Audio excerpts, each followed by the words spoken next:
Начинаем новый цикл. В рамках проекта «Осетика» он будет называться «Царский фарн. Эпос и обряд». Он тематически связан с предыдущими. И эта связь, она, в общем-то, проистекает из того, что каждый раз мы говорим фактически об одном и том же. Мы говорим о традиционной культуре осетин.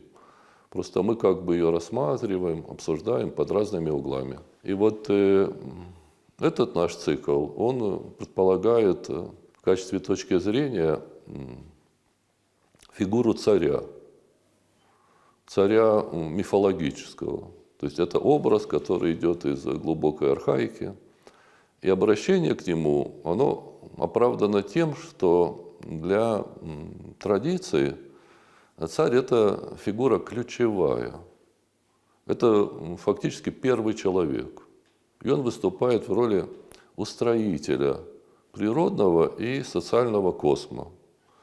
И если мы изучаем традиционную культуру без присутствия этого образа, то создается ощущение, что эта культура такая как бы достаточно громоздкая по своей структуре, рыхлая, элементы ее как-то непонятно связаны между собой. А фигура царя, она выполняет роль такую своеобразной узловой станции, где сходятся все пути. И думаю, что после этого цикла станет понятно, насколько традиция вот в этом случае предстает как бы в новом свете. Надо сказать, что поскольку мы обозначаем наши такие исходные как бы установки, общие принципы, надо сказать, что миф в том понимании привычном нам обычно предстает как некий рассказ, повествование, нарратив. И это совершенно оправдано, потому что мифос по-древнегречески, это, собственно, и есть рассказ. Но помимо нарратива, миф еще существует и в обрядовой версии. Или у мифа есть еще обрядовая реализация. И поэтому, если мы, допустим, говорим, что миф – это эпос, то у нас есть все основания сказать, что миф – это и обряд. И в обряде миф предстает в виде инсценировки, то есть события начальных времен, события мифологической эпохи, они в обряде предстают как некая драма с определенным составом участников, с сценарием, с реквизитом. Это хорошо было видно, когда мы обсуждали хореографию. И применительно к нашей теме эта возможность сопоставлять миф повествовательный, эпический, и миф обрядовый, она будет выполнять роль такой самопроверки, потому что они действительно дополняют друг друга. Теперь необходимо сказать о хронологических рамках. То есть мы будем двигаться путем ретроспективным. То есть мы будем исходить из эпических сказаний осетинских, которые были записаны в XIX-XX веках. И мы будем исходить из осетинской же обрядовой традиции, которая фиксировалась в это же самое время. И дальше, опираясь на эти источники, мы будем двигаться вглубь веков. И, конечно, будет у нас речь о баланском периоде, о скифо-сарматском, о индоевропейском и даже глубже. То есть доиндоевропейский, при обращении к этой теме он тоже как бы себя проявляет, он дает возможность себя обнаружить. Уточню, сегодня принято считать, что историко-культурная индоевропейская общность, она сформировалась в IV тысячелетии до нашей эры. Это заключение, оно основано на данных лингвистики, археологии и археогенетики. И последние представления в этой области, они отсылают нас к степям между средним и нижним течением Волги и Доном. То есть вот это предполагаемая одна из трех возможных предполагаемых областей, где сложилась индоевропейская историко-культурная общность. Мы относимся к этой общности, и поэтому вполне логично, что мы следуем этим путем. Теперь, когда мы говорим об идеологии царской власти, то мы используем понятие фарна.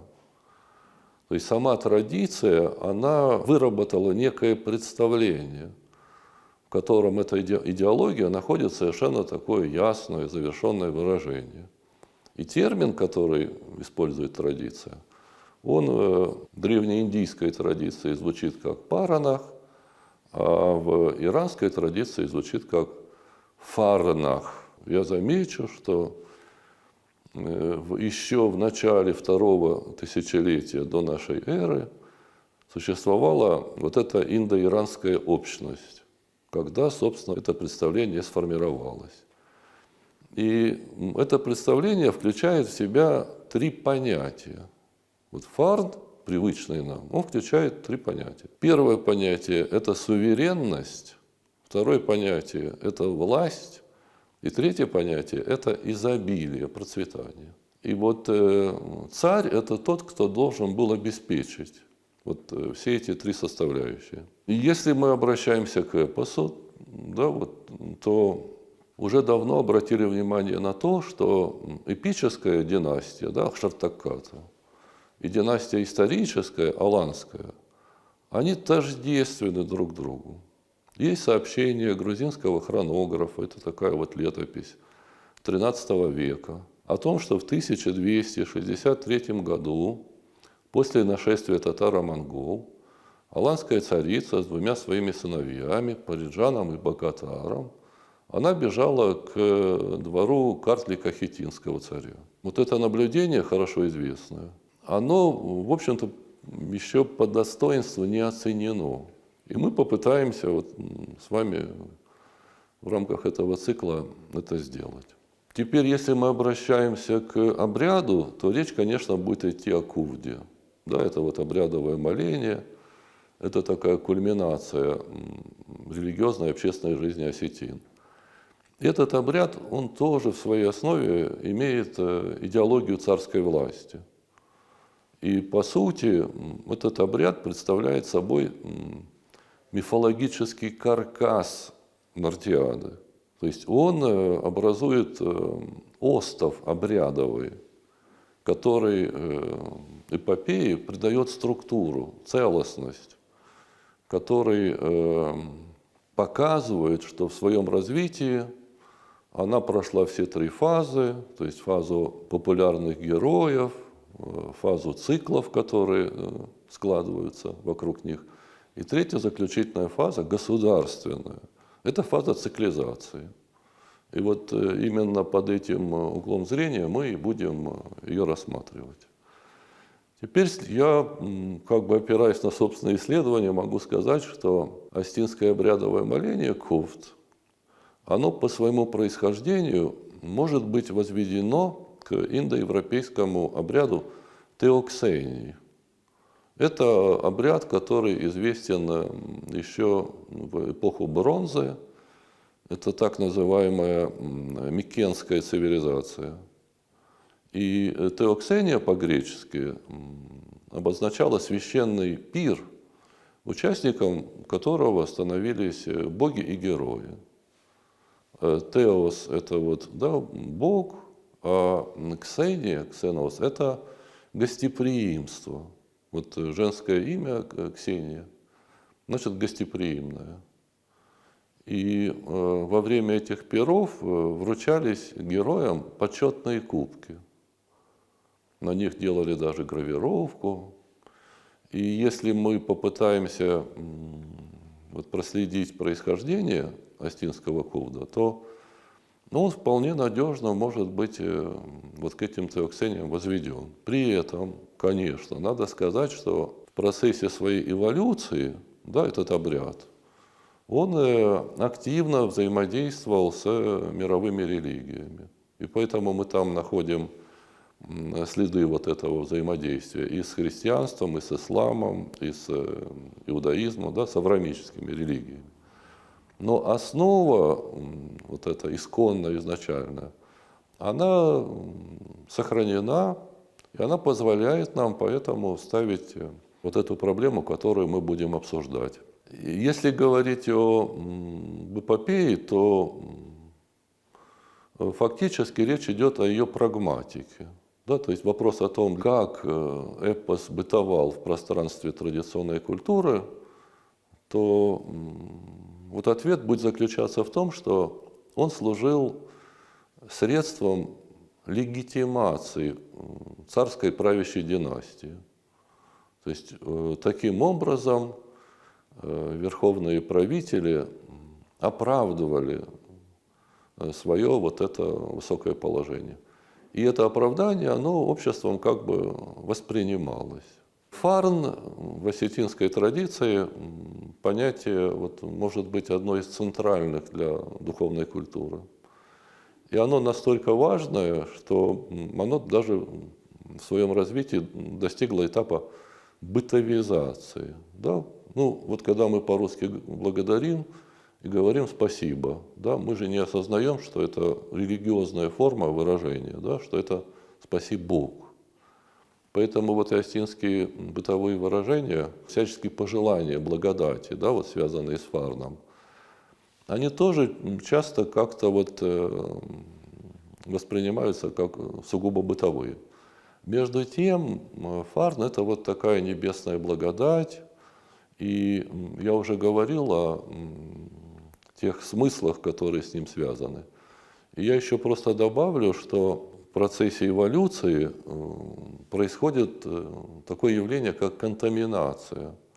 То есть слова, которые похожи по звучанию и которые близки по смыслу, они имеют такое обыкновение совпадать, да, или накладываться друг на друга.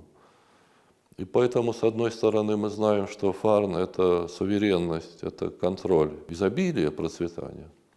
Но при этом в иранских языках есть очень близкий корень хвар, который значит «солнце».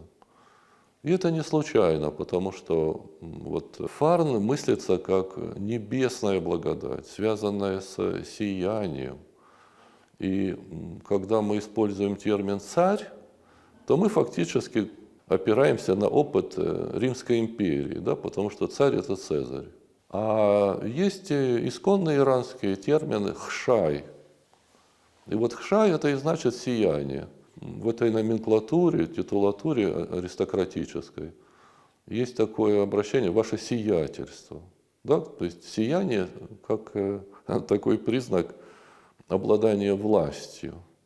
И вот этот корень «хшай» в иранской традиции, он представлен в номенклатуре персидских царей. Да? Хшаясия, да, царь, царь царей.